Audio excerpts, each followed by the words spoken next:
Bidadari chapter 131 Di luar keberanianku. Assalamualaikum kakek, lagi apa kakek? Aku lagi senggang ini karena aku sendirian di sini. Aida diam sejenak sambil menunjukkan kilungan di sekitar dengan kamera belakang. Tuh, gak ada siapa-siapa, kakek lihat kan? Cuma ditemani sama apel aja. Aida menunjukkan apelnya. Aku gak ada kerja, tadinya aku mau telepon Lingga, tapi kan dia sekolah, ini masih hari Kamis kan? Jadi jam segini ndak ada orang. Lestari sama Arum juga sama, mereka sekolah. Kalau aku telepon ibu, nanti ibu pikir aku kenapa-napa. Telepon temenku, ndak enak, mereka lagi sibuk buat persiapan kuliah. Makanya aku telepon kakek. Kakek sibuk nggak? Aida tidak mau memberikan kesempatan Adi Wijaya menjawab sebelum kalimat terakhirnya terurai tadi. Semoga sikapku ini terlihat biasa-biasa saja dan kakek tidak curiga. Bisik hati Aida ngeri-ngeri sedap dengan rencananya. Yo ndak sibuk, kakek ini lagi ngobrol sama Bejo tuh. Kamu kangen ndak sama Bejo? Hehehe, hai Bejo. Jelas saja aku kangen kakek. Gimana juga Bejo itu kan kecilnya sama aku. Alih-alih menelpon adiknya, memang Aida menghubungi seseorang yang di luar akal sehatnya sendiri. Kenapa dia bisa senekat ini menghubungi kakek Reiko itu? Dan masalah Bejo tentu saja Aida juga merindukannya, karena dia adalah peliharaan ayahnya yang sangat disayangi Laksono semasa hidupnya. Tapi melihat Bejo memang selalu saja membuat dirinya teringat tentang pria terbaiknya yang kini sudah tak lagi bersama dengannya di dunia. Wah, senang sekali kakek bisa bermain dengannya. Aku malah kangen loh sama Bejo. Makanya Aida berusaha bicara lagi karena tidak mau larut dalam kegundahan hatinya. Karena sekarang juga hatinya sedang tak tenang. Nah, kamu di situ kenapa sendirian? Mana suamimu? Dia ninggalin kamu kerja dengan kondisimu masih seperti itu. Awas aja cah kue. Kakek jangan marah dulu. Aida mencoba menenangkan. Dan ini semua kan memang akar masalahnya dibuat sama kakek toh. Kalau tidak Mas Reko mungkin tidak akan pernah sesibuk ini. Loh, kok kakek disalahin? Lihat Aida yang mencebik, tentu saja Adi Wijaya langsung protes. Dia merasa tak tahu apa-apa. Sebenarnya yang aku bilang sama kakek kemarin itu, aku jalan-jalan ke Dufan, aku juga jalan-jalan ke Monas, itu semuanya bohong. Aku ndak pergi kemana-mana, cuma di rumah tok selama 1,5 bulan ini kek. Halah, kenapa kamu bohong sama kakek? Apa suamimu yang menyuruhmu? Ndak ada yang nyuruh, malah kakek pulang Mas Reko bilang kaget aku bilang gitu ke kakek. Lah, terus kenapa kamu berbohong? Tapi kek, aku sendiri yang inisiatif. Soalnya aku ndak tega kalau nanti kakek marahin Mas Reko. Dia udah kecapean. Capek opo toh? Capek karena gara-gara kakek. Mas Reko sibuk banget. Makanya aku kesel banget sama kakek ini. Gara-gara kakek aku jadi sendirian di sini dan Mas Reko harus kerja di ruang kerjanya sekarang. Dia ndak ninggalin aku dari apartemen, cuma dia lagi kerja. Apa tadi ya? Zoom meeting. Ya sudah, nanti aku telepon suamimu supaya dia tidak sibuk dulu dan biar pekerjaannya dihandle sama mertuamu Endra. Yalah, jangan kakek. Kalau aku telepon kakek nanti Mas Reko marah sama aku. Sebenarnya aku nelpon kakek ini karena aku pengen minta tolong sama kakek soalnya. Minta tolong opo Du? Begini loh kek. Kakek marah ndak kalau aku minta tolong? Yonda, bilang kamu mau apa? Seru Adi Wijaya bersemangat. Mas Reko itu kan sibuk banget. Apalagi sekarang ini Mas Reko lagi ngerjain tender apa ya? Pokoknya bisnisnya banyak dan dia itu bukan cuma ngerjain urusan di perusahaannya aja loh kek. Dan kakek tahu ndak dia itu kurang tidur.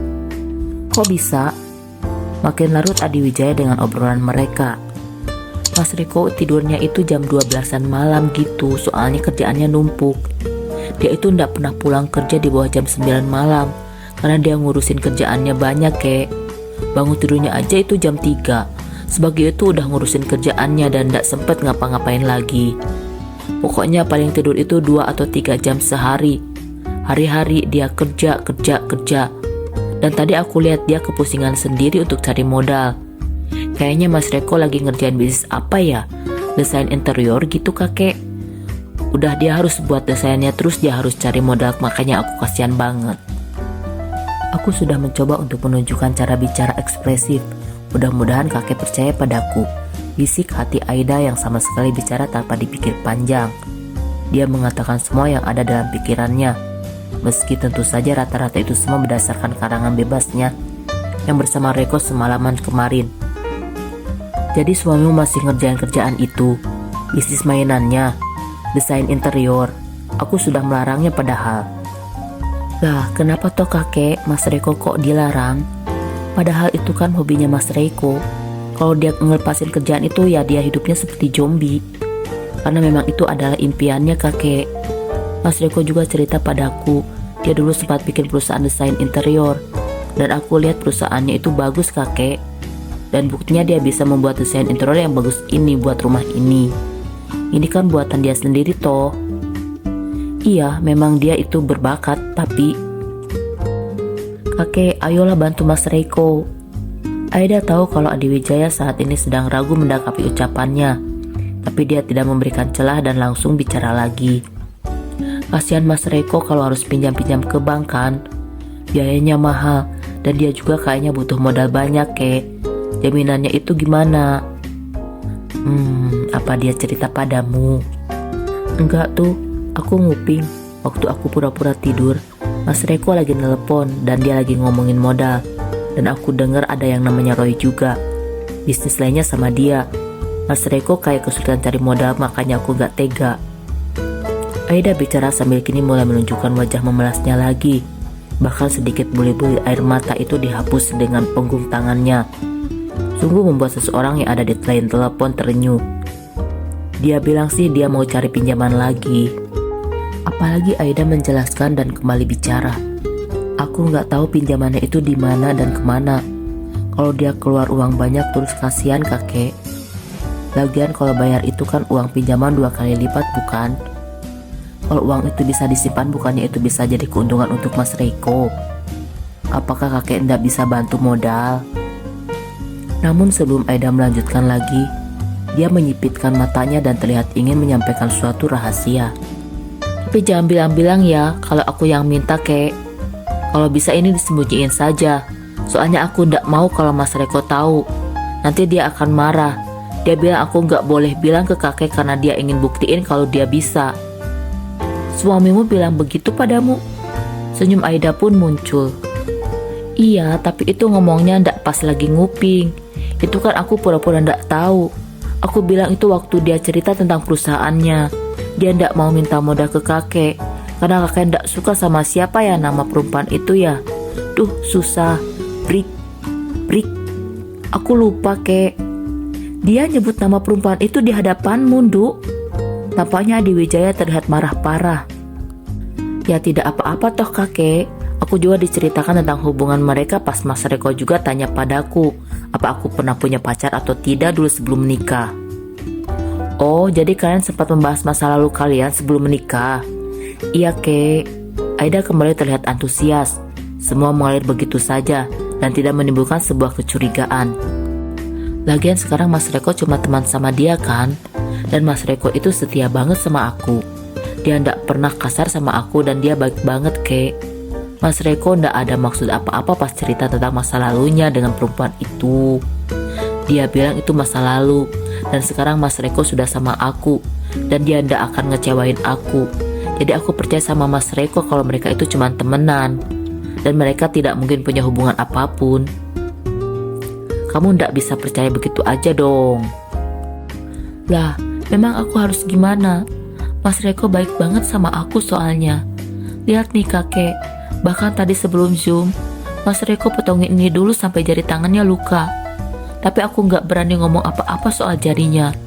Mas Reko ndak mau kalau kelihatan dikasihanin. Lagi-lagi Aida menyipitkan matanya. Dia itu egonya tinggi. Dia itu pengennya kelihatan kayak dia hebat gitu kakek. Apa memang semua laki-laki itu ndak mau terlihat lemah ya kakek? Ayahku juga dulu begitu waktu sakit. Dia tetap ndak mau mengeluh di depan ibu. Duh, kenapa nangis? Aduh, berhenti. Jangan pikirkan yang menjadikan. Jelas saja Adi Wijaya merasa khawatir dengan air mata Aida. Maaf kakek, soalnya aku tuh kalau ingat ayah tuh suka keinget sama Mas Reko juga kakek. Aku takut dia sakit kalau kerjanya terus-terusan diforsir kayak sekarang. Apalagi Mas Reko bilang dia akan cari modal. Dan itu artinya dia akan keluar lebih lama lagi buat kerja. Aku kan gak tahu dia mau cari modal di mana. Dan sestres apa pekerjaannya, kek. Yo wes, sakit hatiku melihatmu kayak sekarang gini. Protes Adi Wijaya yang memang sebetulnya hatinya sangat lembut, meski terkesan keras sikapnya. Gak usah mikirin masalah modal lagi, Yandu. Nanti biar tak berikan modal pada suamimu.